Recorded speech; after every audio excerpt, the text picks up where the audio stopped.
Hey folks, this is Matt once again. Welcome to another viewer request review of Stephen King's It. This was Dimsdale321 requested this. Without a doubt, one of the best Stephen King adaptations. I'd probably say this was the best miniseries that ever came out of a Stephen King. I would say, yeah, it is the best in my opinion, miniseries. Stephen King's It. It's kind of weird looking at this because you see the VHS. You see like parts of a VHS. This is how it was on the VHS. Really enough. There's the back, which does have a counter with Dennis Christopher, Tim Reed, John Ritter, Richard Thomas, and director Tom Lee Wallace. Which could have been better if they were all in the same room, but it's kind of like, you know, clips taken separately, which is too bad. But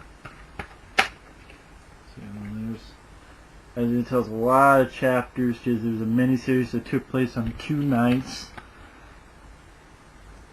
What the hell? 187 minutes. So 120 is 2 hours. About 3 hours. A little over 3 hours, I guess. Now, I first saw this back in the day in 1990 when I was 7 years old. I saw this when it debuted on, I know I saw this on TV. I know I watched a lot of, because ABC, that was one of the only channels we had, ABC, CBS. This was on ABC. And it was freaky and creepy, and even rewatching today, it's creepy. And what's funny about this is this is a creepy ass movie. You know what channel they show this on from time to time? ABC Family. That's right. With their Halloween season, they showed this movie on ABC Family. Would you let your kids see this movie? Well, they let me see this movie, but ABC Family, really? Stephen King's It? Like, not Scooby-Doo? Stephen King's It. That's creepy as shit, man. But I enjoy this film a lot. I mean, it's a miniseries, so I'm not really bothered with the length of it. I think the 2 nights, the first night is more on the kids, and the second night is more on the adults, meaning it takes place in the town of Derry. And you starts off with a mother looking for her kid. A kid is drawn to this basically called drainage, and you have this clown Pennywise in the sewer. Here's a balloon. We all float down here. We float down here. And you see the clown grab for the girl, and ballsy. This movie is ballsy. Because the opening is a clown Pennywise killing a girl.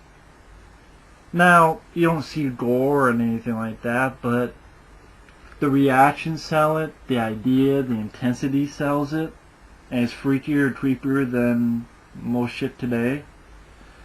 And you have this guy, Tim Reed, right there, underneath my finger.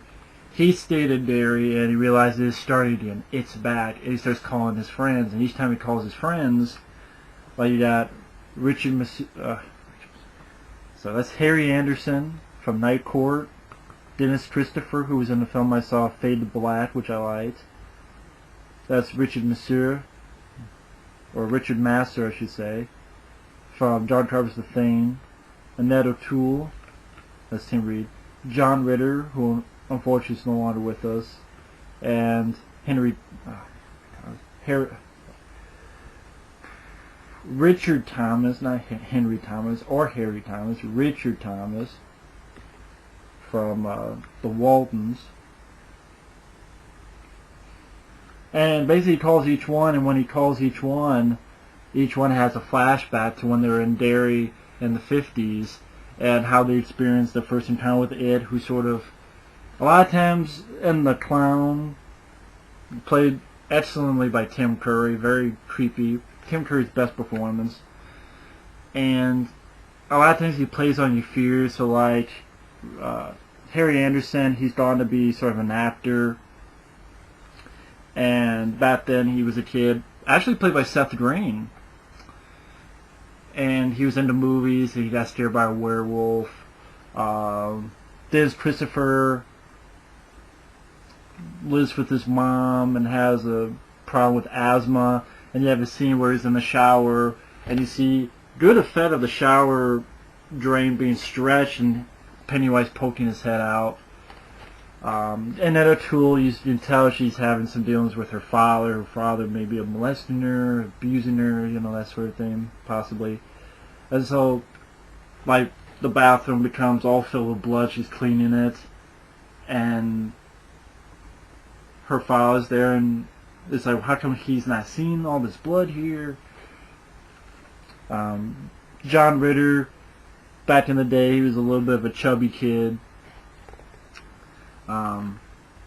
Richard Thomas, basically his brother, character of Georgie, was killed, murdered. His little, very, like, I don't know, 5, 6, 7-year-old brother was killed. He did creepy moments, like the young, which was actually Jonathan Brandis, who, once again, he's no longer with us, which is sad. Jonathan Brandis looks at a picture of his brother. Jonathan Brandis, I don't know how old he was, 10, 12, 14, I'm not sure.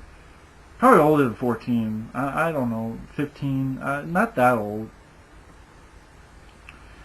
Sees a picture and this, like, blood just sleeping on and going slowly overflowing on. Just a lot of creepy images, and it gets to a point where they have to sort of take their stand and go into the sewer, and then you have some bullies, some of them psychos, going in. And you have that scene with the deadlights. You know, don't look in his deadlights. And the bully is going to kill, I think it's the Richard Master guy, when he was a kid. And I like the way they did with the deadlights, because it's like in the, like above you, and it goes through like the grates or something. And the way it's done, where you like see right over here lights, and it's weird idea that the fact that lights would scare the shit out of you. And the way it was done was just very well done. And Tim Curry just gave such a creepy performance. And the kids were all solid actors. They were all wonderful actors. And man, just really solid stuff. And I was going to say, basically by the end they have to take their stand, if I got to use another miniseries. And Richard Masters, when he was a kid, is about to be killed. They help him out, and Annette O'Toole, her as a kid, shoots like these silver at, and even Dennis Christopher as a kid uses his asthma inhaler to blind it. And he sort of disappears into the drainage, and they think maybe he's dead, maybe he's not. And you get to the really haunting end of the first act, where he's called everybody Tim Reed, and the final one was Richard Master, who was so traumatized from back then. When he gets the call, his wife finds him in the tub, committed suicide. And he's written "it" in blood on the wall, on the mirror. And that's how the first act ends. And this gets played on ABC Family. What the fuck? Why don't you put Cannibal Holocaust on ABC Family? Maybe that'll... For TV in 1990, that's fucking crazy. Even today. But very effective. Very effective. And the general consensus is that when you get to the second night, the second part, where it concentrates more on the adults, that's the weaker of the two. I disagree, except one part, which is the very ending. I think that's why. But I'll get to that.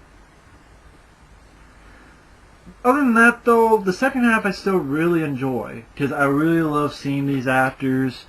What's nice is that Tommy Lee Wallace, the director, Tommy Lee Wallace, he did Halloween 3, which I happen to like, Fright Night 2, which I happen to like as well.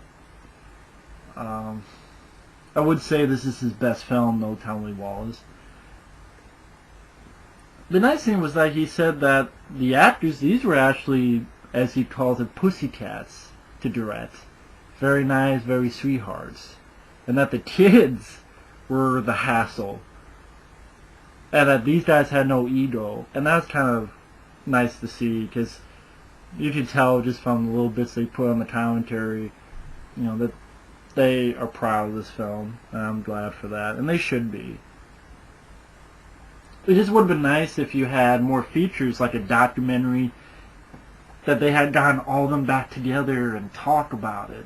That would have been awesome, but if I made DVDs,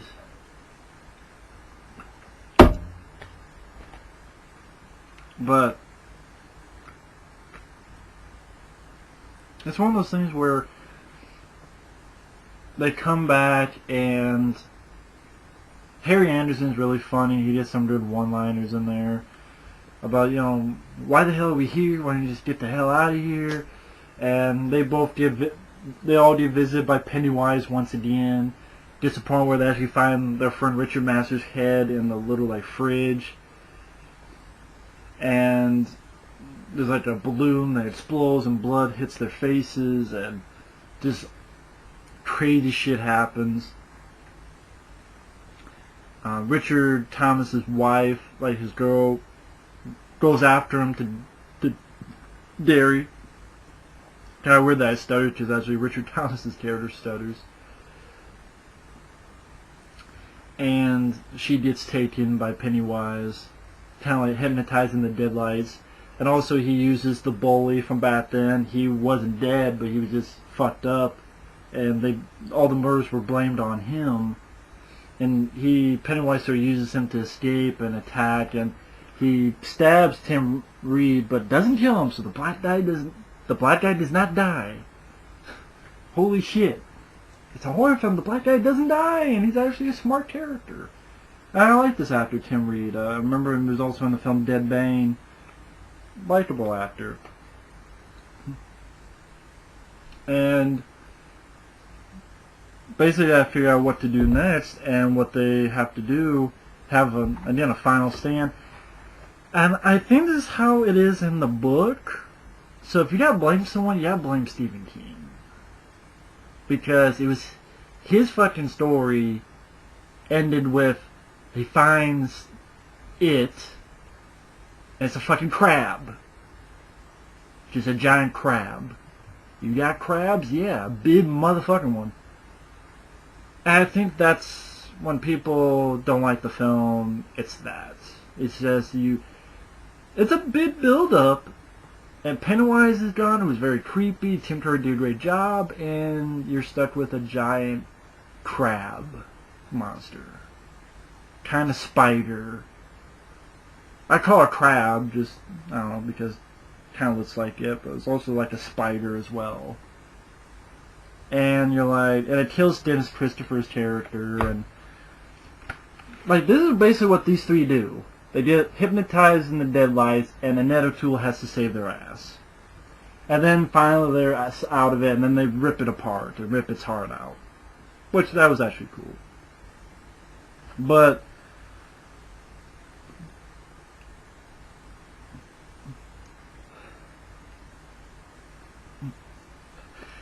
I think that's the other thing. You want these three, to do more instead of get hypnotized and have Annette O'Toole save their ass, Like this intricate plan that each one is involved with, and they all can take down this creature. And first off, the crab, the spider thing should have been something else, even though that's how it was in the novel. So it's like, well, what would it be? And I couldn't answer that. Okay, if it wasn't a crab spider monster, what should it have been? It has to be a final, just all of them beating the shit out of Pennywise, cracking his neck. Hey Pennywise, fall. You know, he's punching shit out Tim Curry.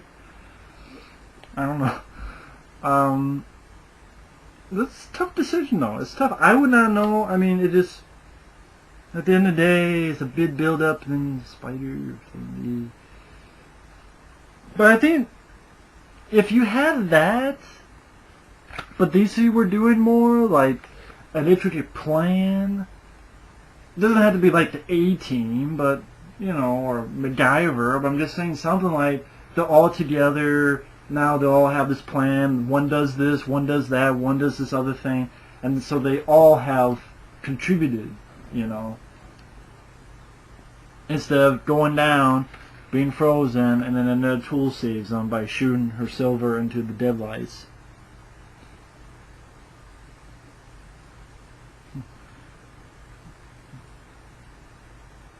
But... This is one of those films, though, that, granted, the ending is kind of my only fault with this film. It doesn't ruin the film for me. It's not like, oh, fuck this movie sucks balls, because the ending is not one of those. It's not a depressing ending. The score is really well done, too. I'm not sure who did the score, who did the music to this. Oh, you son of a bitch, you don't say, you motherfucker. You motherfucker. You don't say this fucking shit. Did I close that shit? I hope not. Yeah, I did, you son of a bitch. Well, whoever did the music did a great job with this.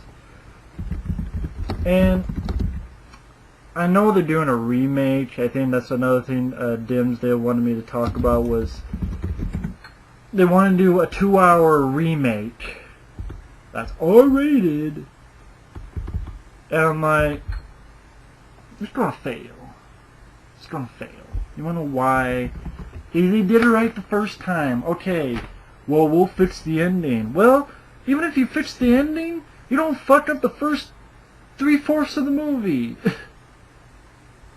The beginning, or, hell, the first 2/3 of the movie you'll fuck up. How about that? That's probably what's gonna happen. Richard Bellis did the music. He did a good job with it. But that's the thing. It's a story that I'm not sure if you can fit this into 2 hours and it be satisfying. You know?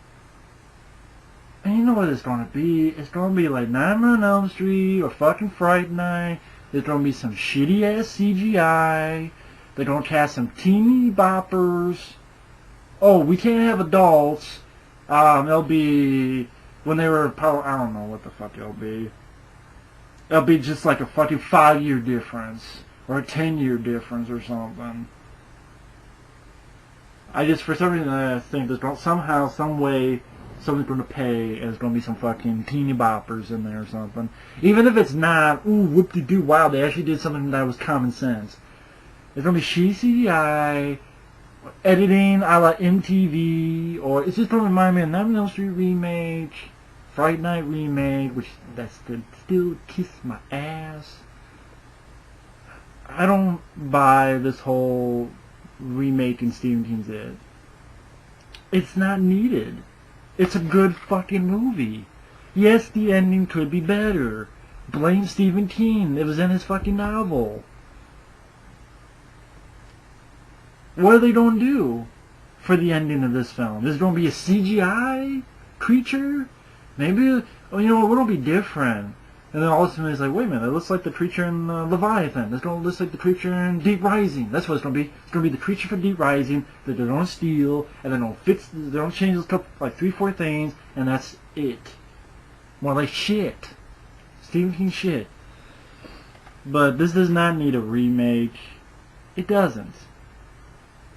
I'd like a better DVD. Get the surviving... I hate saying that, but the surviving cast members. Seth Green, even. Get some of the people who played the kids. Get Richard Thomas and Tom Lee Wallace and Tim Reed and Annette O'Toole and Harry Anderson, and let them talk about the film. Let them talk about how it was working with John Ritter, and get Tim Curry. Let him do an interview for this film. You know, how was it playing Pennywise? It's like it's probably your most famous character. They need to talk about it. It'd be nice to see like a documentary on this film, behind the scenes and stuff.